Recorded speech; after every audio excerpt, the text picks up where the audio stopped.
Улсын хурлын дэд дарга эрхэм гишүүдээ Улсын хурлын төсвийн байнгын орны 2025 оны 25 дугаар тогтоолоор батлагдсан сэдвийн хүрээнд улсын хөгжлийн 2025 оны жилийн төлөвлөгөөний хэрэгжилт хуулийн хугацаанд аудитыг хийж гүйцэтгэн Монгол Улсын хурлын холбогдох байнгын орнуудад хургуулж хэлэлцүүлсэн бөгөөд энэ талаар хураангуулан танилцуулж байна. Улсын хурлын 2025 оны 35 дугаар тогтоолоор баталсан Монгол Улсын хөгжлийн 2025 онд баримтлах бодлогын дөрвөн тэргүүлэх чиглэлийн хүрээнд төсвийн ерөнхийлөн захирагчийн үйл ажиллагааны 29 үр дүнгийн 47 шалгуур үзүүлэлт, хөтөлбөрийн 63 үр дүнгийн 91 шалгуур үзүүлэлт нийт 328 төсөл арга хэмжээний 373 шалгуур үзүүлэлтийн хүрээнд улс орон нутгийн төсөв болон гадаадын зээл тусламжийн хөрөнгийн их үүсвэрээр 19 их найд 359.1 тэрбум төгрөгөөр хэрэгжүүлэхээр баталсан байна. Монгол Улсын хөгжлийн 2025 оны төлөвлөгөөний хэрэгжилтийг тэргүүлэх чиглэл хөтөлбөр болон төсвийн ерөнхийлөн захирагчийн үйл ажиллагааны үр дүн, төсөл арга хэмжээний хэрэгжилт үр дүнг хяналт шинжилгээ үнэлгээ хийх журам заасан аргачлалын дагуу үнэлж үзэхэд бодлогын дөрвөн тэргүүлэх чиглэлийн 6 шалгуур үзүүлэлтийн дундаж үнэлгээ 20.9%, төсвийн ерөнхийлөн захирагчийн үйл ажиллагааны 29 үр дүнгийн 47 шалгуур үзүүлэлтийн дундаж үнэлгээ 63.7%, хэрэгжүүлэх хөтөлбөрийн 63 үр дүнгийн 91 шалгуур үзүүлэлтийн дундаж үнэлгээ 62%, төлөвлөсөн нийт 328 төсөл арга хэмжээний 373 шалгуур үзүүлэлтийн дундаж үнэлгээ 58.1% байна. Улсын хөгжлийн төлөвлөгөөнд хөгжлийн бодлого төлөвлөлт түүний удирдлагын тухай хуулийн шалгуур үзүүлэлтийг тэргүүлэх чиглэл төсвийн ерөнхийлөн захирагчийн болон хөтөлбөрийн үр дүн, төсөл арга хэмжээний хэрэгжилтийн үе шат бүрд тоон болон чанарын үзүүлэлтээр хэмжих салбар хооронд нэгтгэн удирдах шаардлагыг заасан боловч шалгуур үзүүлэлт оновчгүй, хэмжих нэгж уялдаагүй, суур болон зорилтод төвшин хэмжигдэхүйц бус алдаатай тодорхойлсон зэрэг төлөвлөлтийн алдаа зөрчлүүд давтагдсаар байна. Эдийн засгийн бодлогын тэргүүлэх чиглэлийн хүрээнд нийт 209 үр дүнгийн 248 шалгуур үзүүлэлтээр 83 төсөл арга хэмжээнд үр дүн гарсан, 160 төсөл арга хэмжээнд үр дүнгүй, 5 төсөл арга хэмжээний шалгуур үзүүлэлт үнэлэх боломжгүй гэж үнэлэгдсэн бөгөөд 2025 онд эдийн засгийн өсөлт зорилттой түвшинтэй хүрээгүй байна.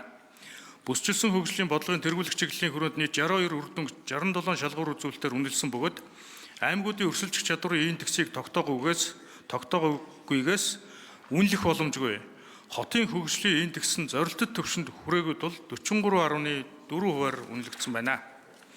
Хүний хөгжлийн бодлогын тэргүүлэх чиглэлийн хүрээнд 81 үр дүнгийн 112 шалгуур үзүүлэлтийг үнэлэхэд хариуцагч байгууллагын зохион байгуулалттай холбоотой батлагдсан аргачлал индекс байхгүй, мэдээллийг тархах хугацаа болоогүй зэрэг шалтгаанаас төсөл арга хэмжээ үр дүнгүй гэж үнэлэгдсэн байна. Хүний эрхийг дээдлсэн засаглалын бодлогын тэргүүлэх чиглэлийн хүрээнд 72 үр дүнгийн 84 шалгуур үзүүлэлтийг үнэлсэн бөгөөд авилгын индекс шалгуур үзүүлэлт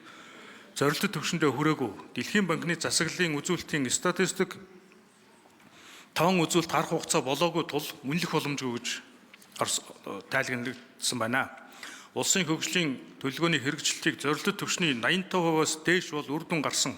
85% хүрээгүй бол үр дүнгүй гэж үнэлсэн дүгнэлтийн тухайд төсвийн ерөнхийлөн захирагчийн үйл ажиллагааны үр дүнгийн 48.9% нь үр дүн гарсан бөгөөд 40.4% нь үр дүнгүй, 10.6% нь үнэлэх боломжгүй гэж үзсэн.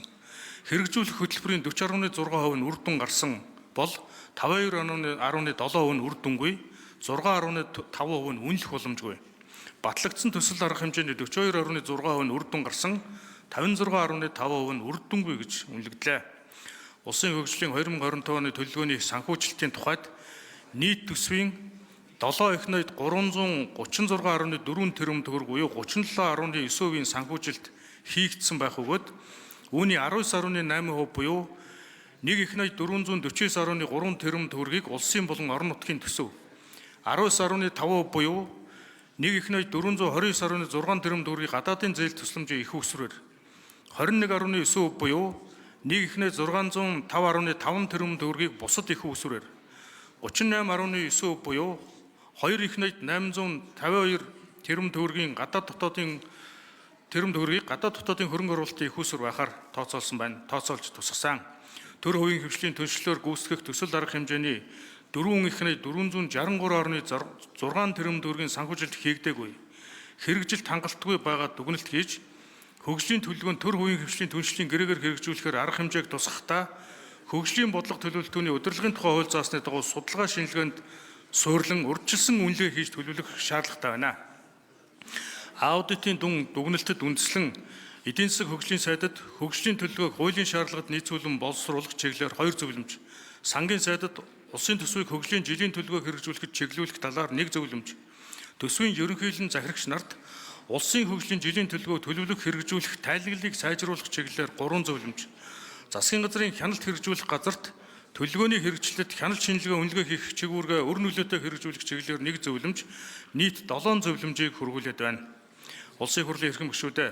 төрийн аудитын байгууллагаас хөгжлийн бодлого төлөвлөлт үүний удирдлагын тухай хуулийн дагуу улсын хөгжлийн 2025 оны төлөвлөгөөний хэрэгжлэлд аудит хийж тайланг бэлтгэн харилцагч талуудад толиулсан бөгөөд та бүхэнд аудитын дүнг хураангуулан үгээр танилцууллаа. Анхаарал тавьсанд баярлалаа. За Магнас хөрөн аудитор